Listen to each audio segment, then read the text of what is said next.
What's up, folks? It's Miles here, and today we're going to talk about SQL join. Now, this is a very, very, very important SQL command that you will learn, and I think it's probably one of the most important SQL commands you can learn in your repertoire. So, without further ado, let's jump right into it.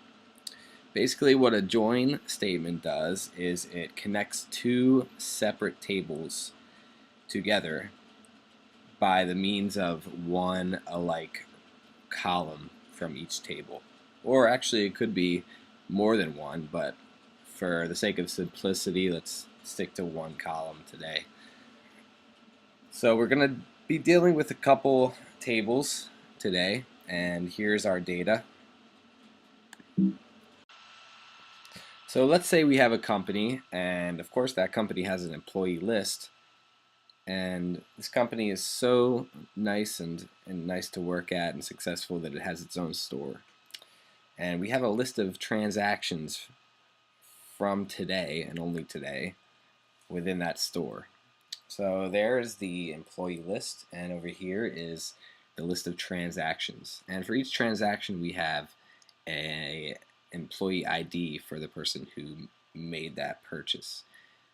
And of course, there's a worker ID for each employee on the employee list. So what we're going to do with the join statement is connect the second table to the first. So for each transaction, we are going to attach an employee name. So what I'm doing right now is basically what the SQL query will be doing on the back end when we make it. It'll be connecting all of these employee IDs to the first table, and in turn it will return the employee names for each transaction.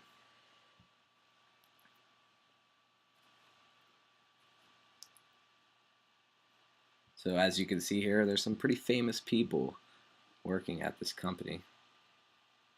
And Dave Chappelle is connected to this row. Allen Iverson again to this one. So when we make this query, we'll know exactly who made each one of these transactions.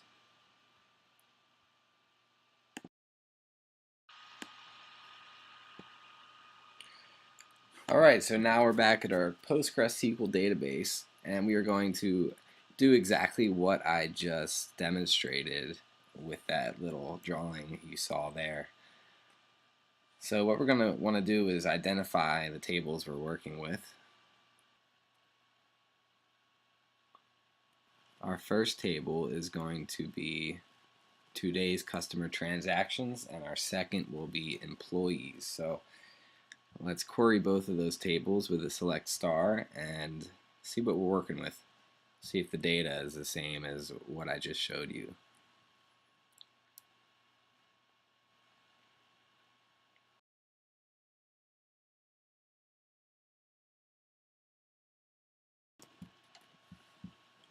Alright, so it looks like the data is pretty much the same. And as you can see, we have employee ID down there at the bottom. So let's let's query from the employees table, see what we get. Now we have that list of employee names that we were just looking at.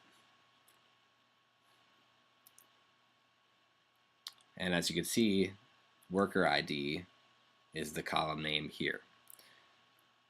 So that is the column we're going to want to join on.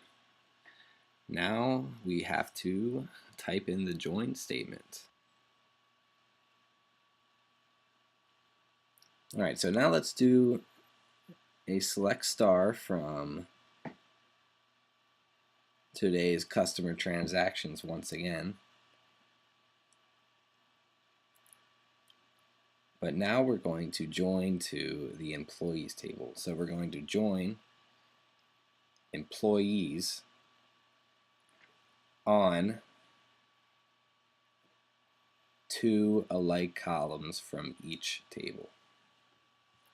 So let's type out those column names. First we have worker ID, employee ID, and second we have worker ID. So employee ID equals worker ID. But we don't know, the SQL Server is not going to know which column name is from which table name. So we're going to have to create the column aliases for each, or not, excuse me, not column aliases, but table aliases. So we're going to assign the first table the variable of A and the second table a variable of B.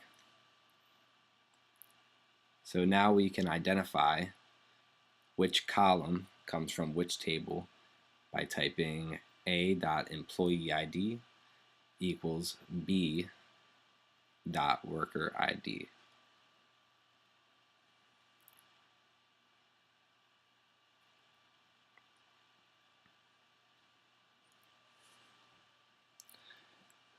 Alright, so now all we have to do is press play, and we have made the join successfully.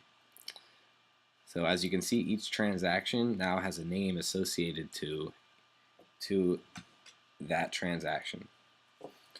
So one of the things we're going to probably want to do is use this table in a more effective and meaningful way. So say we want to find how much each employee spent on each given transaction. So basically we're just going to want to query those columns that are meaningful to us. So the first column is going to be the price of each transaction, and then we're going to want to query the first and last names of the employee.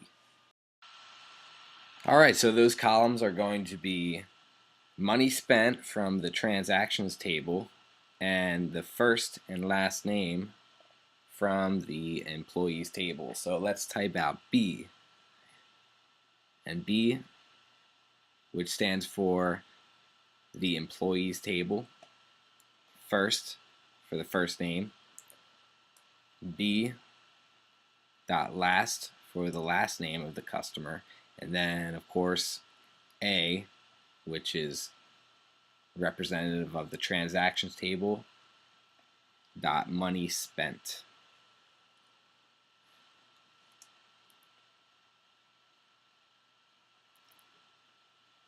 So now we press play again, and we have a list of each transaction where it shows the customer and how much that customer spent for that transaction.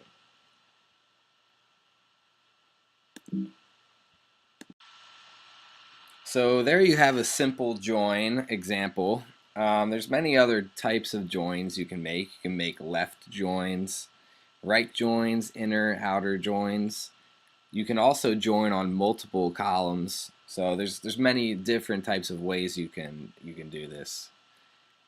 There will be videos I will do in the future that will show these different types, but here's a very simple example of a join, and I think it can be very useful because this is probably the most useful SQL command you will learn. Alright, so that is our video for today. Let me know if you have any questions, and please leave your comments if you have any questions or things you want to say.